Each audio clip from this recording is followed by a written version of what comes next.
Mesdames, Messieurs, bonsoir et bienvenue à cette édition du journal sur les antennes de Numérica Télévision. Les Nations Unies commémorent la Charte des droits de l'homme, une célébration qui intervient en République démocratique du Congo à un moment crucial où les pays peinent à s'accorder sur la fin du mandat du chef de l'État, Joseph Kabila. On est encore loin de l'atmosphère de psychose du 19 décembre prochain et pour prévenir, les femmes leaders de toutes les confessions religieuses se sont serrées la main pour implorer la grâce divine en vue d'éviter le chaos après le 19 décembre. D'un commun accord, elles ont supplié Dieu pendant environ 4 heures pour préserver la paix au Congo démocratique. Mesdames, Messieurs, voilà tout pour les sommaires. Encore une fois, bienvenue à cette édition du journal. Tout d'abord, cette nouvelle, la Chambre de première instance 7 de la Cour pénale internationale annonce la tenue des audiences à partir de ce lundi, destinées à entendre les arguments des parties par rapport à la détermination de la peine dans l'affaire du procureur contre Jean-Pierre Bemba Gombo, Maître Aimé Kilolo Moussamba, Jean-Jacques Mangenda Kabongo, Fidel Babala, Wandou et Narcisse Arido. La CPI précise que les audiences qui s'ouvrent lundi prochain ne feront pas l'objet de la prise des décisions concernant la peine qui sera appliquée aux concernés dans le cadre de cette affaire. Il appartiendra donc à la Chambre, dans un deuxième temps, de rendre une décision fixant cette peine en temps voulu. La vie dans nos partis politiques, au Parti du peuple pour la reconstruction et la démocratie, le café politique demeure une plateforme de réflexion et la rencontre hebdomadaire se veut une véritable pépinière où cadres et partisans discutent et échangent. Hier, par exemple, les membres du PPRD ont mis en avant-plan ou en exergue le rôle de la jeunesse dans la révolution et l'instrumentalisation des jeunes, la diabolisation des leaders ont été dénoncés. L'impact des médias sur la jeunesse a été aussi démontré. C'est un reportage signé Yannick Mbouyamba, Luc Yungu et Eric Ndongala.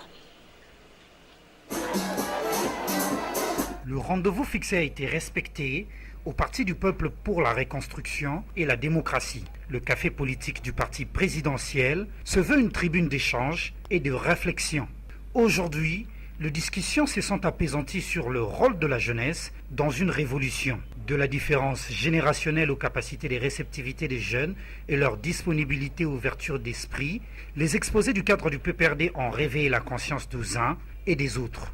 Et comment la jeunesse peut déjouer ce que je peux appeler l'intoxication de médias internationaux.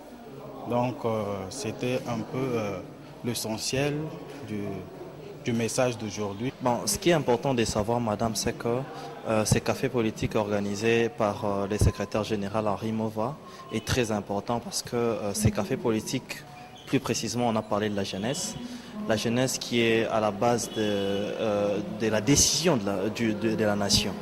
Vous voyez, notre nation aujourd'hui, il est une révolution. Nous imposons une chose. Si la date du 19 décembre prochain est considérée par certains une fin catastrophique pour le chef de l'État, au PPRD, les jeunes se veulent pacifiques. La jeunesse doit être révolutionnaire, certes. Lorsqu'une révolution est en train de s'exécuter, la jeunesse devra maintenant résister pour que cette révolution ne soit pas une révolution qui va encore bouffer ses propres enfants. Jamais. On ne casse pas. Lorsqu'on casse, ce n'est plus une révolution. La révolution doit être objective. Moi, j'en appelle à la conscience des jeunes, le jeune d'en face, de ne pas céder à cette manipulation. Nous ne pouvons pas détruire ce que nous avons construit ensemble, ce que nous avons pris du temps pour construire. Nous devons être consciencieux, puisqu'on peut détruire en un jour, mais on ne peut pas construire. Pour construire, on doit mettre du temps. Le café politique du PPRD est une initiative révélatrice de valeurs cardinales prônée par tous les partisans de cette formation politique présidentielle. À l'Union démocratique africaine originelle, on compte un nouveau membre. Il s'agit de Vianney Bokolomba. Il a signé son acte d'adhésion ce samedi au cours d'une cérémonie. C'est désormais ex-cadre de l'UNC était accompagné d'une centaine de membres qui ont également adhéré à l'UDA originelle. Tous s'engagent à soutenir le nouveau président du parti, Claudel Loubaya. Yannick Mbouyamba et Jean-Yves Kamalé. La nouvelle naissance est toujours un motif de joie et de fête pour la famille. À l'Union démocratique africaine originelle, on s'est réjoui de l'adhésion au parti de Vianney Bokulomba et derrière lui, une centaine de personnes. Après avoir rempli et signé le bulletin d'adhésion, le nouveau adhérent a procédé à l'achat de cartes de membres pour confirmer leur appartenance au parti. J'ai lu le projet de société de l'UDA originelle. J'ai passé en revue toutes les lignes et j'ai compris que c'était vraiment ce que je voulais avoir. Je vais mettre toute mon intelligence, toute mon énergie et tout ce dont je sais au service de l'UDA originelle pour servir effectivement le parti et le peuple congolais. La cérémonie d'adhésion de nouveaux membres s'est déroulée en présence des différents cadres du parti. Et nous leur avons d'abord donné les grandes lignes de ce que nous avions comme philosophie au niveau de l'IDEA. Nous leur avons expliqué notre ligne d'élite que nous avons en leur disant que nous sommes un parti politique de l'opposition, membre de la dynamique de l'opposition et membre du rassemblement. Et dans ce sens-là, nous sommes les chevronnés pour le respect de la Constitution et le respect des lois de la République. Je crois que vous connaissez que l'IDEA originelle, nous avons une particularité pour nous parce que chez nous, nous avons notre façon de voir et d'appréhender la gestion de la République. Nous nous disons que tout étant tourné autour de l'humanisme, autour de l'homme, nous avons notre façon. C'est pourquoi vous voyez chez nous, nous avons un principe, nous sommes des camarades et chacun a la même valeur que chacun, à part les quelques petites responsabilités qu'on peut occuper au sein du parti. L'IDEA originale se veut être une force réformatrice et novatrice dans la recherche de la refondation d'un Congo puissant, uni, prospère au cœur de l'Afrique, a déclaré son président. Mesdames, Messieurs, l'étau se resserre avec le malaise politique en République démocratique du Congo et les femmes leaders de toutes les confessions religieuses se sont serrées la main et les coudes pour supplier Dieu de répandre sa grâce et sa miséricorde sur tous les acteurs politiques congolais. En tête de l'initiative, Madeleine Babinyanga et plusieurs autres femmes influentes du pays. La journée des prières pour la paix au Congo démocratique a été des moments forts d'intercession et d'exhortation. Yannick Bouyamba et Alain Zongola.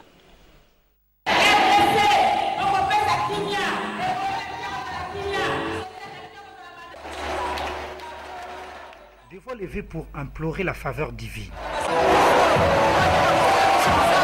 Des prières faites avec ferveur à Dieu pour revendiquer ou demander la sauvegarde des acquis de la paix en République démocratique du Congo. Dans cette salle, ce sont les représentantes de toutes les confessions religieuses du Congo démocratique. Quelques femmes leaders politiques se sont jointes à elles. L'enjeu est de taille. Le temps est arrivé pour que Dieu élargisse sa miséricorde et bonté sur l'ensemble du peuple et acteurs politiques congolais. On se dit, nous les mamans, comme nous sommes les gardiennes de la paix, nous devons implorer le Tout-Puissant, nous devons implorer le Seigneur pour qu'il puisse nous entendre nos prières, afin qu'il apaise les cœurs de nos dirigeants, pour que nous puissions continuer dans la paix. Le pays est un pays post-conflit. Il y a eu beaucoup d'efforts, il y a eu beaucoup d'avancées. J'en suis même témoin. Ça fait 4 ans que je suis rentrée dans ce pays en tant que diaspora.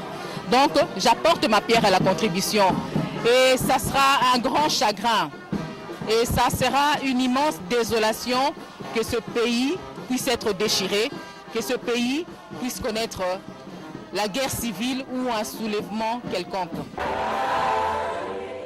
Pendant 4 heures, ces femmes ont supplié le Maître du ciel et de la terre Jésus-Christ pour que le 19 décembre prochain, la vie des Congolais soit épargnée. La diaspora a une forte contribution dans ce pays. Donc je demanderai à la diaspora de lancer des messages de paix à leurs familles, de lancer des messages de paix auprès des décideurs de pays d'accueil où ils sont. Parce que la diaspora, ce sont les vrais ambassadeurs de notre pays à l'extérieur. Si vous avez un discours positif, je crois que ce positif-là fera en sorte que notre pays émerge correctement. Si nous-mêmes, nous donnons la bonne image de notre pays, les autres aussi appliqueront la même chose. Mais si nous-mêmes, nous donnons la mauvaise image, qu'est-ce qui se passera? Donc la diaspora a un devoir de lancer les messages aux décideurs des autres pays d'accueil où ils sont, que le Congo émerge. Nous avons besoin de paix. Nous sommes venus prier pour la paix dans notre pays. C'est une initiative, comme vous le savez, d'une coordination des femmes leaders de toutes les confessions religieuses qui se sont réunies pour demander aux mamans de venir prier pour la paix dans notre pays. Et nous avons répondu à cette invitation, nous sommes là que pour ça. Hein, nous pensons que les choses vont se passer très bien, parce que quand une femme demande à Dieu, et souvent Dieu ne peut que répondre. De l'église catholique aux églises traditionnelles en passant par les regroupements de femmes des églises de réveil, protestantes, musulmanes, orthodoxes, la mobilisation a été un pari gagné.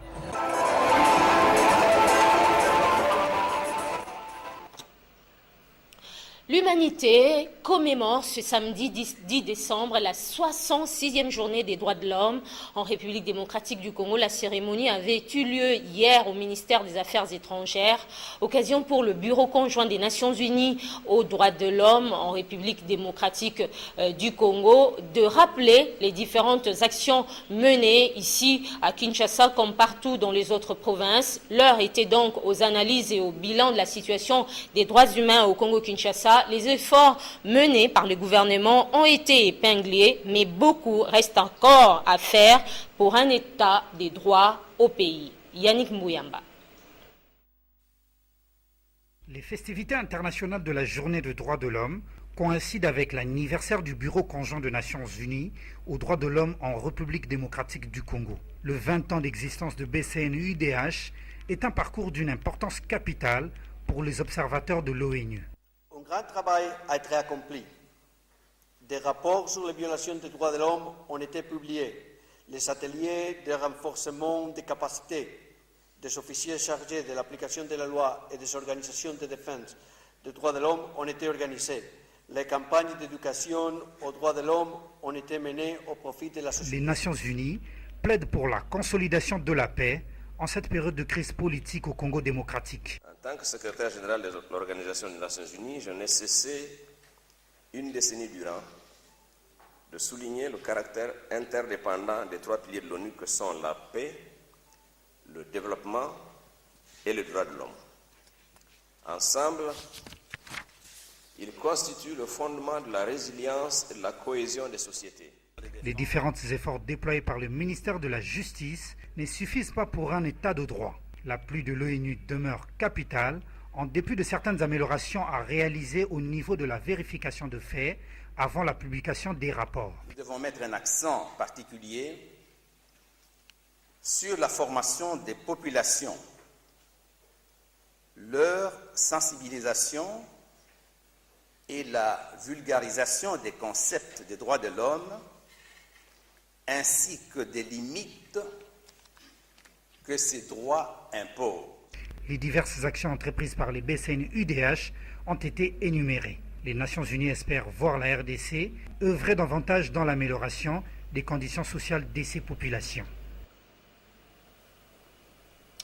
La ville de Kinshasa vient de bénéficier d'un centre de dialyse. Ce centre va permettre de soigner à moindre frais les malades victimes d'insuffisance rénale. C'est une initiative du gouvernement provincial. Le centre, qui se trouve à l'hôpital général de référence de Kinshasa, a été inauguré ce samedi par le gouverneur de la ville, André Kimbuta. Bienvenue Babois et Serge Mitelesi. L'insuffisance rénale est une infection caractérisée par une déficience des reins, un vrai problème de santé publique qui oblige souvent certains patients congolais à se rendre à l'étranger pour des soins appropriés. Mais à dater de ce jour, ce n'est plus la peine car un centre de dialyse est opérationnel au sein de l'hôpital général de référence de Kinshasa. Je vous remets les clés du centre d'abord.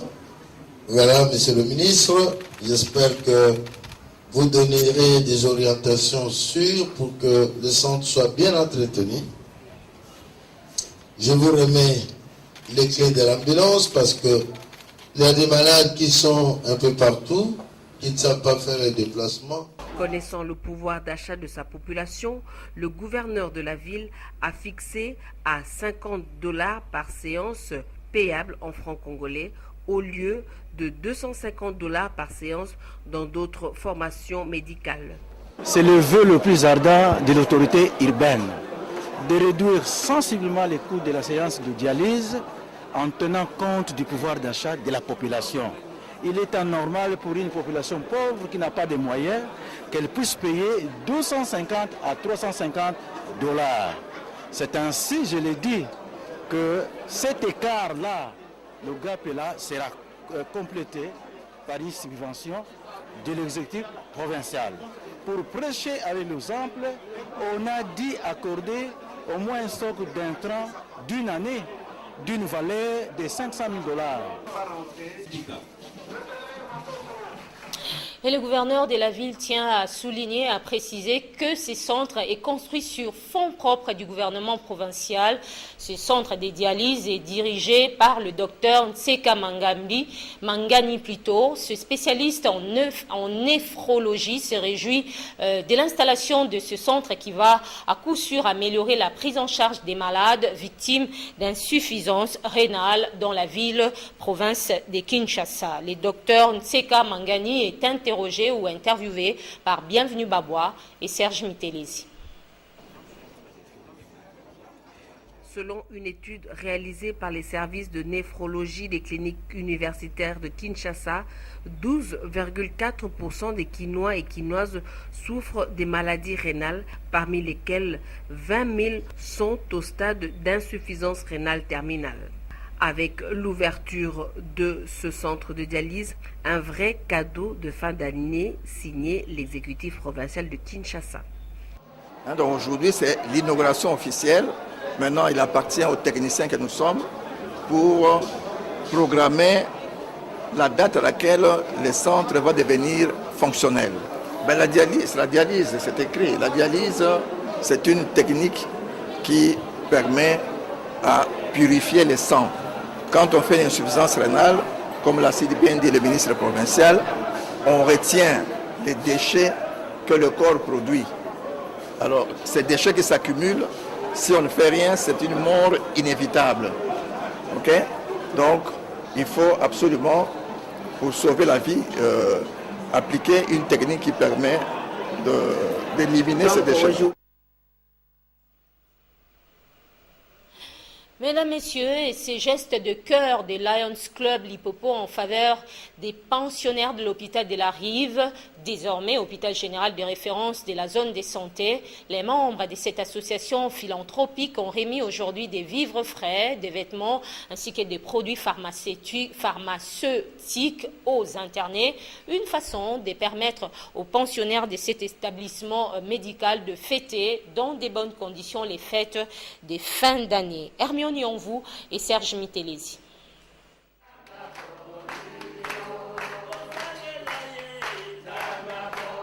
Visiblement émus, ces hommes et femmes pensionnaires de l'hôpital général de référence de la zone de santé de Binza-Ozone ont retrouvé le sourire par ces gestes de cœur des membres de Lions Club Kinshasa Lipopo.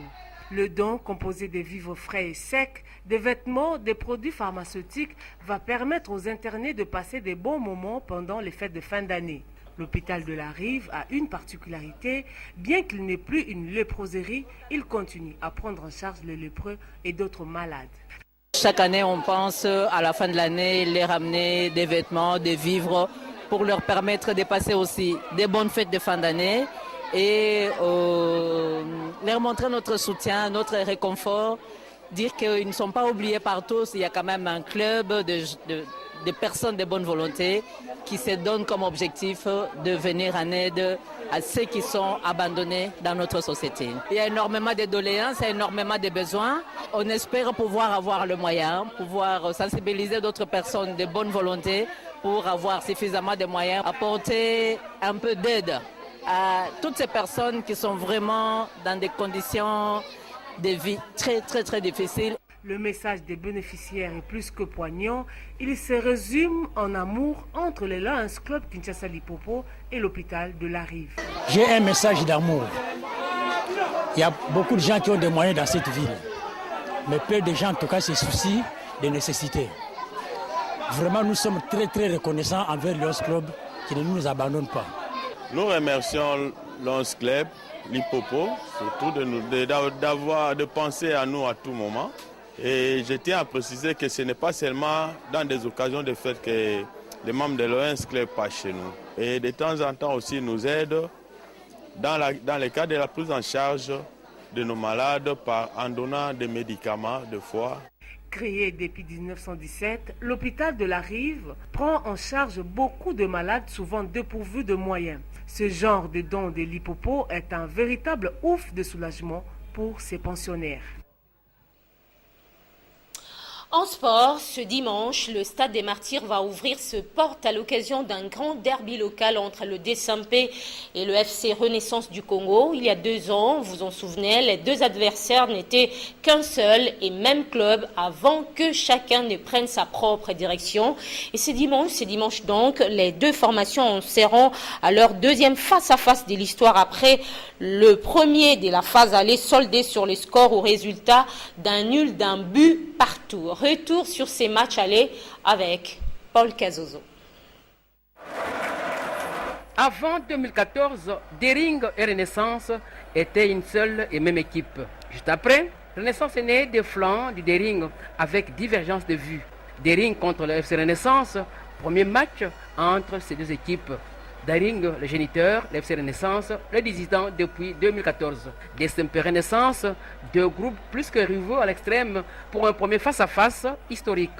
A priori, chacun se veut vainqueur de la joute, quelles qu'en soient les conditions. Une rivalité à l'extrême. Après le coup d'envoi, Dering s'assure le monopole des opérations avec la ferme volonté d'assommer avec célérité son adversaire. À l'œuvre, son trio d'attaque, Riki Toulengi, Musinga Mazola Tempo et Jean-Marc Makusu, Mundele, en exergue à plusieurs reprises, porte le danger dans les camps adverses. Le moment idéal des Imaniens, la 17e minute, Tamla Lajizito en possession de la balle dans la moitié du terrain du Dering, sert Gikanji Doksa qui joint Jean-Marc Makusu. Dans sa course, pris en sandwich par 2 défenseurs adverses, Makusu bat Héritier que le portier du FC Renaissance. Dering mène par 1-0 et épuise ses armes offensives. À la reprise, Renaissance change de fusil d'épaule. Eric Chibassou descend Rachidi Musinga Kwamambu, épuise Jésus Moloko du Capel dans la réserve. En complicité avec Djouma Chabani, Jésus s'illustre en détonateur des attaques de Renaissance. 60e minute, Djouma Chabani, au mieux de sa forme, centre sur Sarkozy. À la tête du Camerounais, parade de Maboula Kinkela pour sauver ce perche. La balle du corner est exécutée par Djouma Chabani à destination d'un paquet de 12 joueurs, 6 du Dering et 6 de Renaissance. Un peu en recul, Rachidi Assoumani dévide la tête sur Manga Dianzenza. Son essai flirte avec le montant droit où se positionne Mokoko Amalé, défenseur du Dering. La balle, revenue en jeu, est reprise en force par le Camerounais Alfred Fongang, dit Sarkozy, un ancien évêque club. Un but partout, la fête est en orange. La seule partie très tendue où la moindre étincelle peut tout chavirer. Comme cet arrêt de près de 18 minutes d'intifada entre supporters des 2 équipes. Les échauffourées maîtrisées à l'arrivée du colonel Elvis.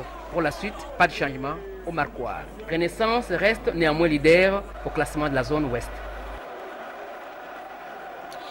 Hors de nos frontières, après s'être réuni ce samedi avec les leaders de la coalition qui lui a permis de remporter la présidentielle du 1er décembre dernier, le président élu Adama Barrow a adressé un message ferme à Yahya Jammeh qui conteste sa victoire. Il a appelé le président sortant à respecter la volonté du peuple. La situation était tendue hier en Gambie lorsque, une semaine après avoir reconnu contre toute attente sa défaite électorale, le président gambien Yahya Jammeh a de nouveau créé la surprise en rejetant les résultats du scrutin. Cette annonce a bouleversé la situation en Gambie où la population profitait d'une liberté inédite avec la perspective d'une alternance démocratique après 22 ans de pouvoir sans partage de Yahya Jammeh. Voilà, c'est avec cette nouvelle de Yahya Jammeh que nous mettons fin à cette édition du journal. Mesdames, Messieurs, merci de votre attention et très bon week-end à tous. Bonne suite des programmes sur Numérica Télévision.